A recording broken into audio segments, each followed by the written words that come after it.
Okay, so we got our 15 cc's, and basically what you got to do is put 15 cc's of sodium hydroxide solution. This comes in an acid kit that you can get. Looks something like this. There's a variety of different testing kits you can buy. But you want to get this out and ready. You put 3 drops of this phenolphthalein indicator solution. Basically this causes the wine solution to turn colors. So you put 3 drops of this in your wine.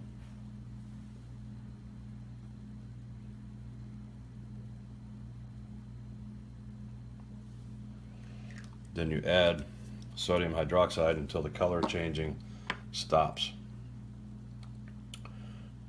And then when it stops, you add 1 more drop of this, and if the color doesn't change anymore, then you've reached the color indicating the amount of acid that's actually in your wine. So they tell you to start this for every cc that you add. It should be 0.5% acidity. Let's get that air bubble out of there. There we go. Okay.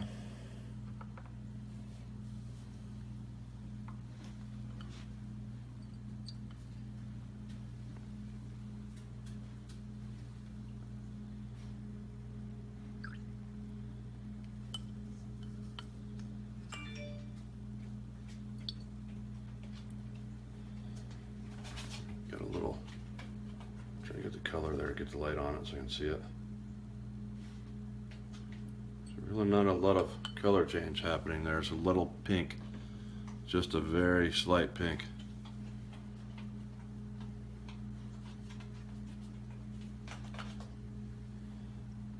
Okay.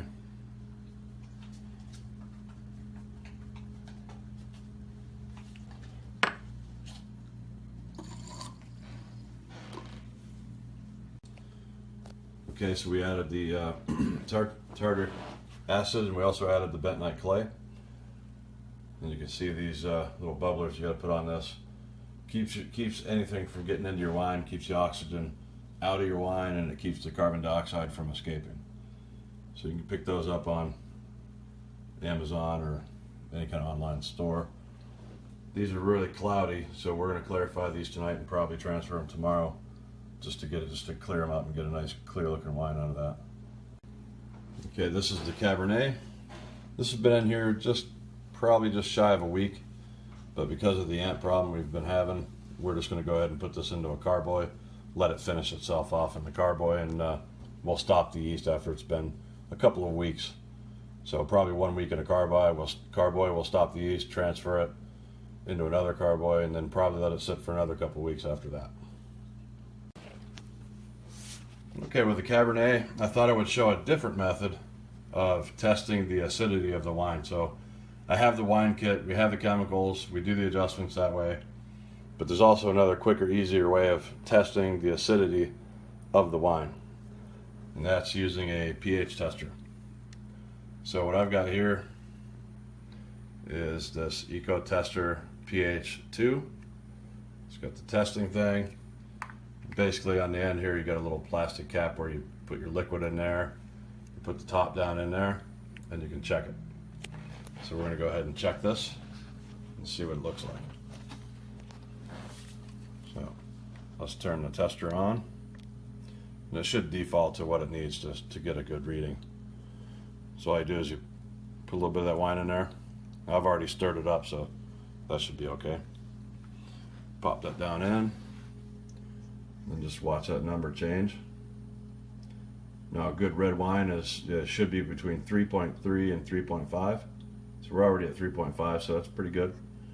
3.4. You can shake this around a little bit and just kind of keep that solution moving if you want to get a better reading. So we're 3.3, 3.2. So just a hair low on the acid level. So we're going to put a little bit of that tartaric acid in there to raise the levels of the acidity. Then we'll put this into a carboy and we'll test it again next time around. Okay, this, when I say rack the wine off, basically I'm talking about this little wine siphon. Basically that's all it is a siphon. And you can use gravity siphon. Once you get it running, you can put the bottle down and it'll siphon by gravity most of the way. But this does actually have a little bit of a filter on the end, and that keeps you from drawing too many chunks and stuff up into your next rack. So it's pretty nice. We'll go ahead and do that, and we'll show you how well that works.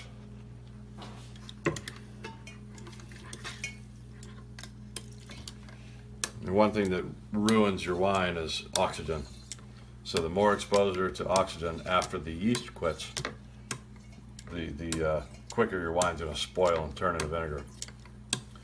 These still have a little bit of yeast in them, so they're still fermenting. Probably will be for about another 7 days.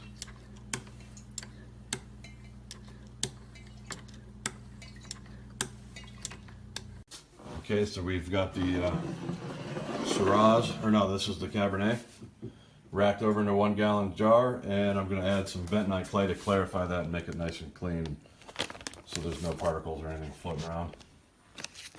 Now there's a couple ways you can do this. A lot of people just dump the bentonite clay right into their wine. You can do that if you want to put it in during the first ferment, which is fine. What I like to do is put a little hot water on this. Basically what I'll do is I will boil this, and that'll cause it to break up, and the clay will spread throughout the water. And then when you pour that in the wine, it blends instantly, and it'll clarify that wine almost overnight. You'll see a significant visual difference the very next day after doing that. So I'll do that, and we'll be back. Okay, so we've dissolved the bentonite clay.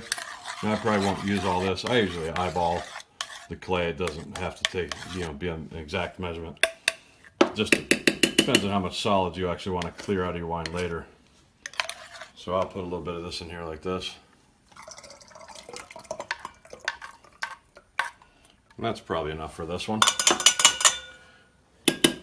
And it gets a chance to dissolve its way into the wine, and that'll come out nice and clear. And if it's not perfect and you want to get it cleaner, you can always do this process again. It only has to sit 24 to 48 hours to get a nice clean wine with that. Okay, so after you get that all put together, put yourself a bubbler. See, I got a different kind of bubbler on this one, but basically the same thing. Keeps all the carbon dioxide in the bottle, keeps the oxygen out of the bottle, and protects your wine. So that will get put away. Okay, the next one, this is the Shiraz. Basically going to do the same thing. I'm going to take a pH reading. We're going to adjust the acidity with the tartaric acid and or decrease acidity with potassium bicarbonate. We'll put the bentonite clay in there to clarify that wine. It'll go into a large carboy. Now here's what the larger ones look like. This is 3 gallons here. This is a 5 gallon carboy. And this is a 6 gallon. And the nice thing about 6 gallon is if you have 5 gallons of wine, you've got no room for ferment and carbon dioxide. You want that little bit extra space in there. So the 6 gallons is actually desirable if you can find it. So we're going to go ahead and do that for the Shiraz.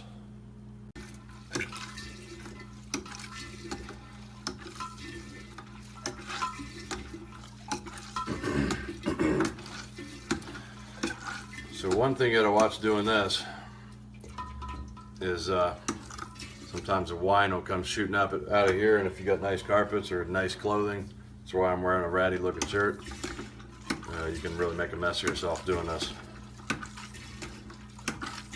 Gotta keep that down in there. I suppose I could tape it on there, but that's okay.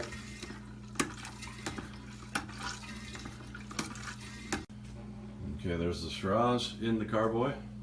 We put that in a 5 gallon one.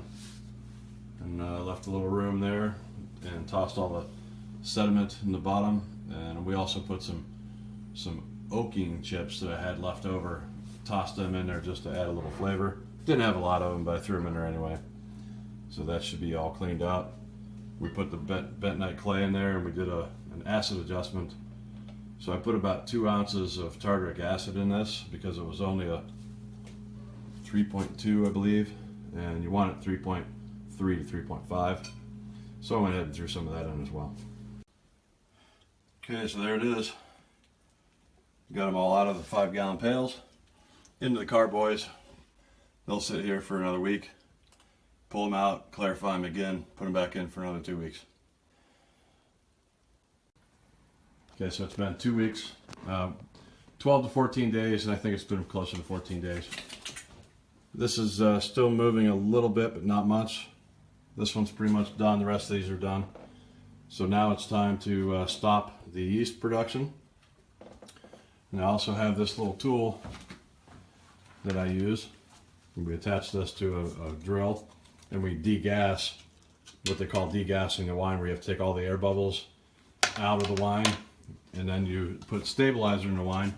So we're going to rack this into a new container, get all the sediment off the bottom, degas the wine, put stabilizer in it, and that's this right here. So it's a potassium sorbate.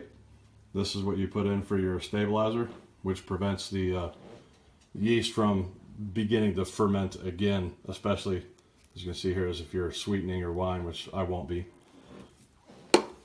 We'll go ahead and get those put back into the carboys, and then I like to leave them sit for a couple extra weeks just to make sure that the wine gets cleared. I'll put a little more bentonite clay in there and make them really clear before I bottle them. Okay, so we've transferred all these over into clean containers, washed out the old containers and got the sludge out of the bottom. We put our stabilizer in the wine, and then we degassed each one. You see the bubbles still going on this one, but basically just, you want to degas these, either stir it really good by hand, or you can use one of those things I use with the drill.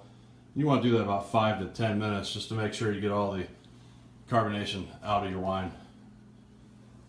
Add your stabilizer, put it back in the carboy. I like to put them back in the carboy and let them sit a couple of weeks.